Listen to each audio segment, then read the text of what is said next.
All right, this is going to be a quick video showing basically how to locate the oil pressure sensor on a 2008 Pontiac Torrent and do my best to try to show how to install it. Basically, you're going to need the oil pressure sensor right here. This is an ACDelco. It's part number D1834A. And then the GM number is 12635954. I got this from rockauto.com. It was pretty cheap. It was about maybe 12 bucks. May have been 20, but it was really cheap minus shipping. This is what it looks like. Take the little thing off right here. So this is a new oil pressure sensor for a 2008 Pontiac Torrent. And I went to OReilys and bought a socket for it.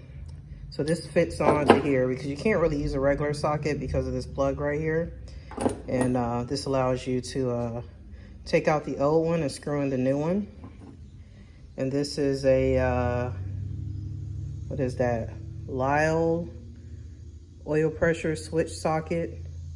13250, and this is from OReilys. This was about, I think it was 18 bucks. It may have been cheaper, but it was around 18 bucks for this.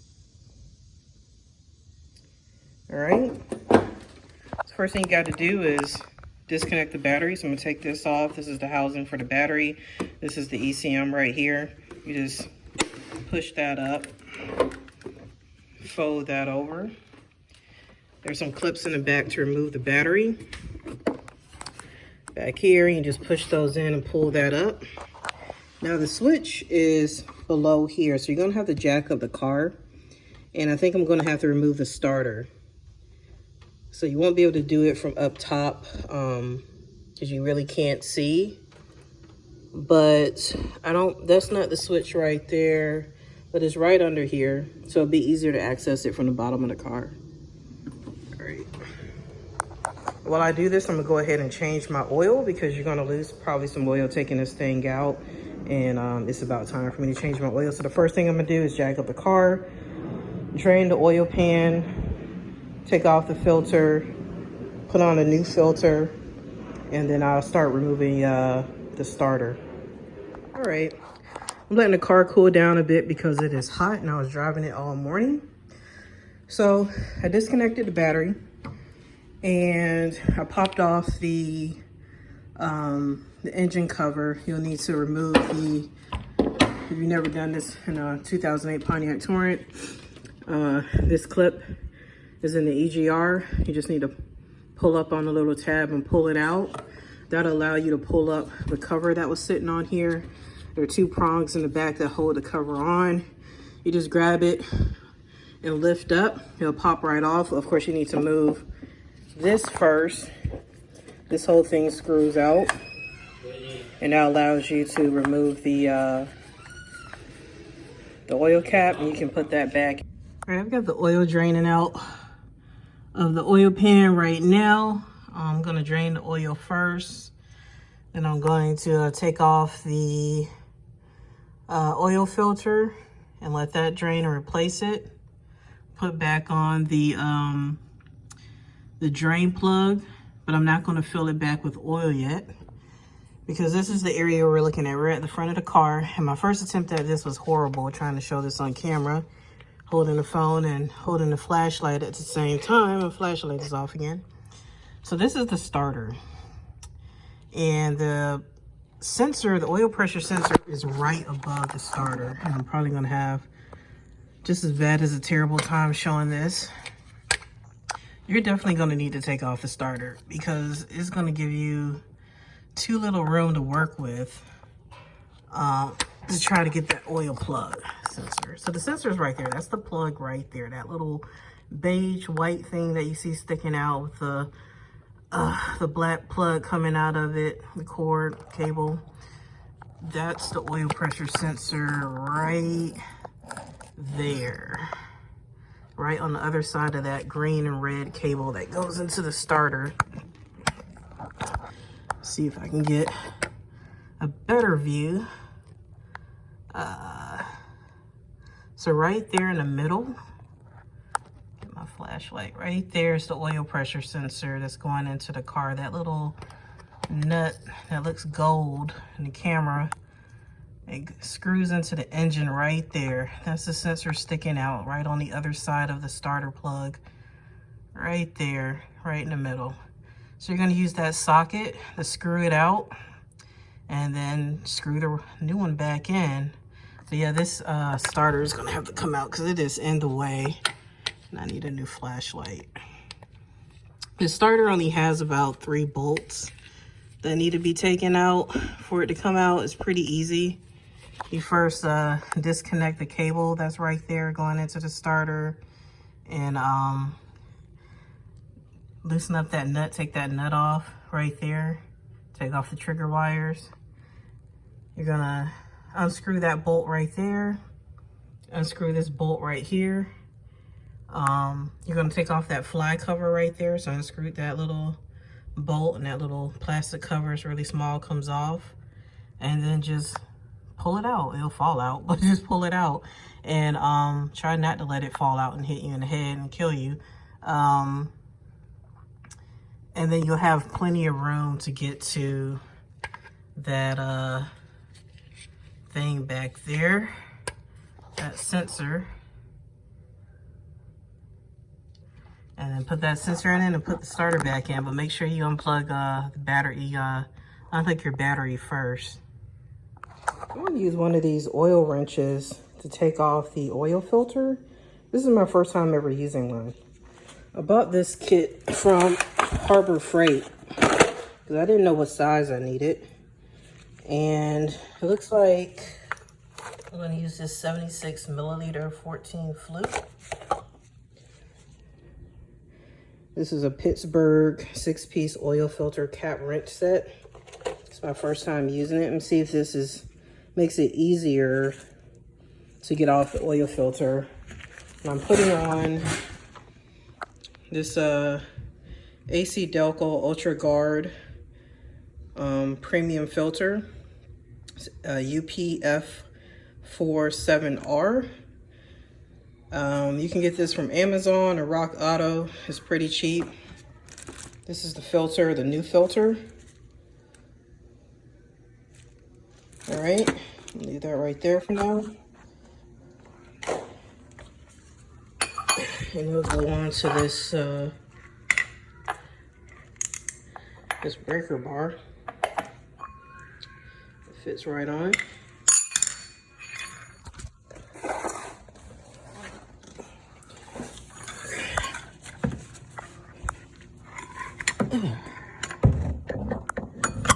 Just put that on and you screw it open and hope it comes off easily. So let me see if that works for me.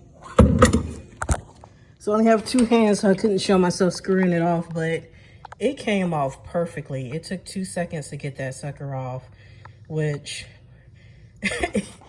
was way faster than trying to get it off with the little grabber thingies. This was easy. I'm definitely going to continue using this going forward. And this is what I was using previously. Let me see. I can find it over here. I was using these previously, so I'm not sure what these are called. But these little claws to take off the oil filter. Tried that. Tried this. Way too much effort.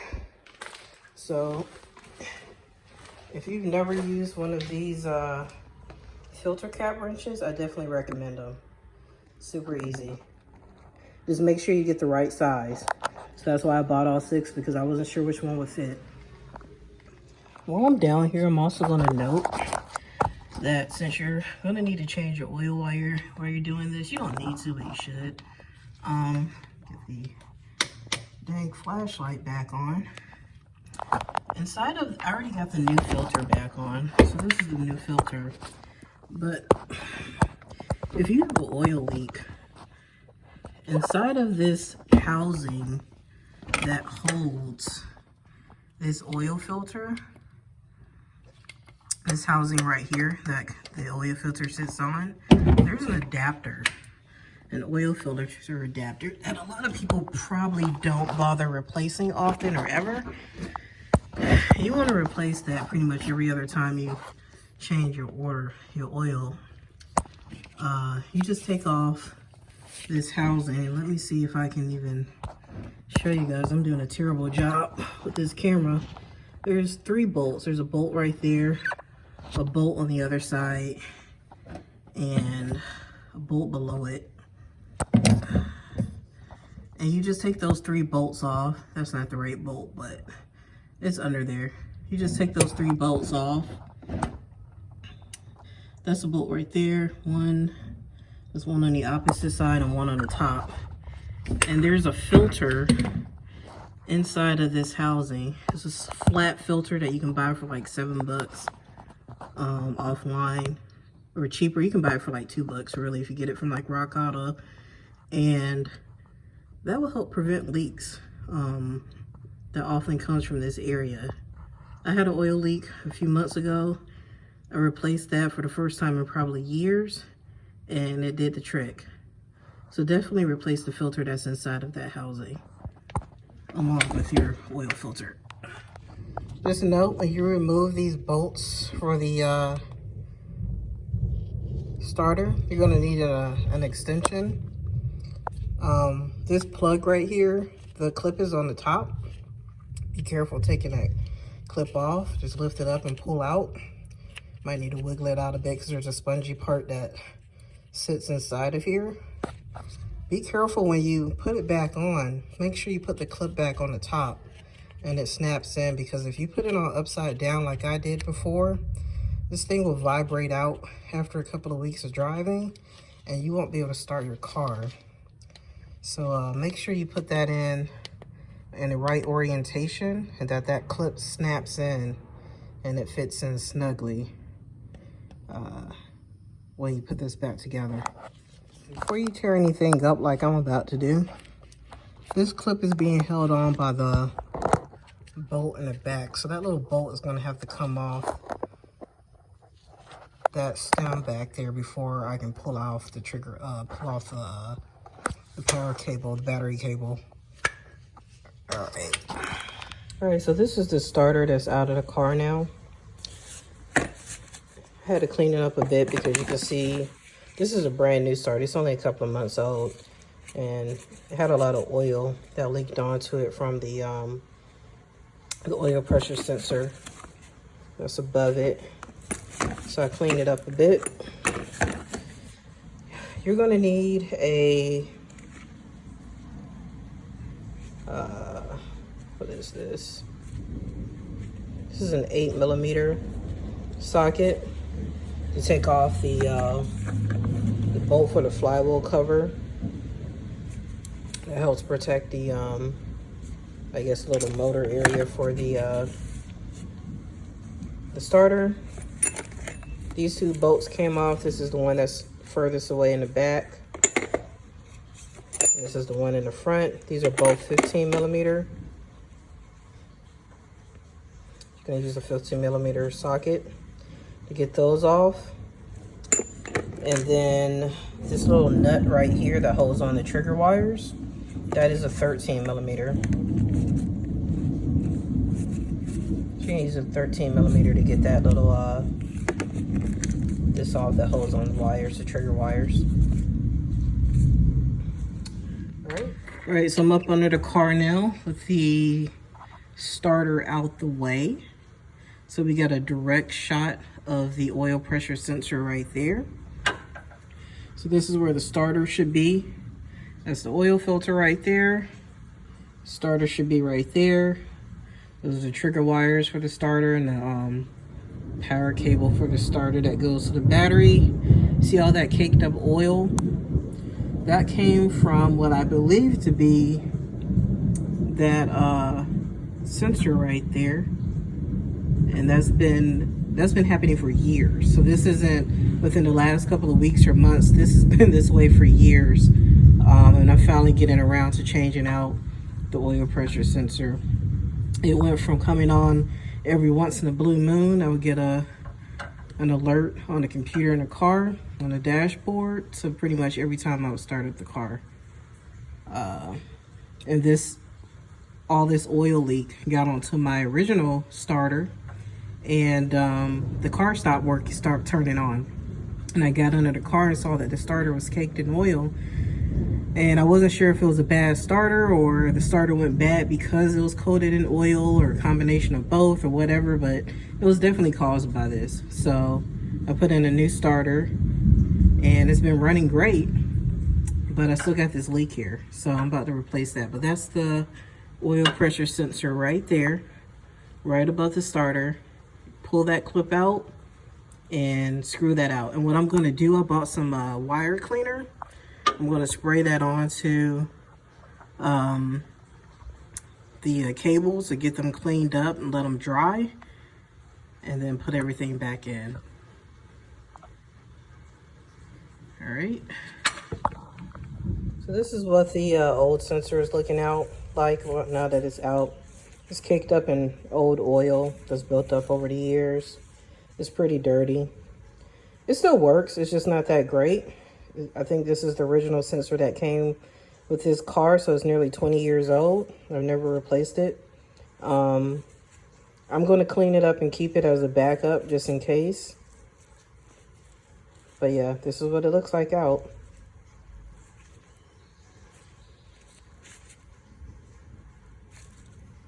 So I don't think I showed this on video yet, but this is what I'm going to use to clean up the connectors.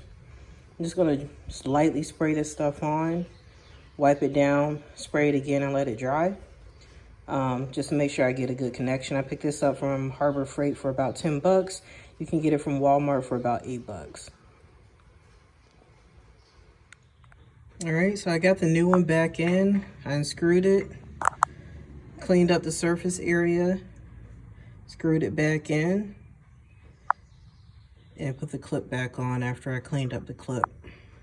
So that's the new one that's back in.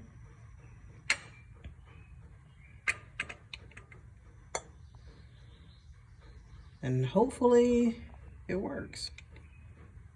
All right, so that's pretty much it. You want to make sure if you did change your oil while you were doing this, you put your oil back in. It's about 4.5 quarts for a Pontiac Torrent. Make sure you put your cover back on, reconnect your EGR valve, and reconnect your battery, and you're good to go.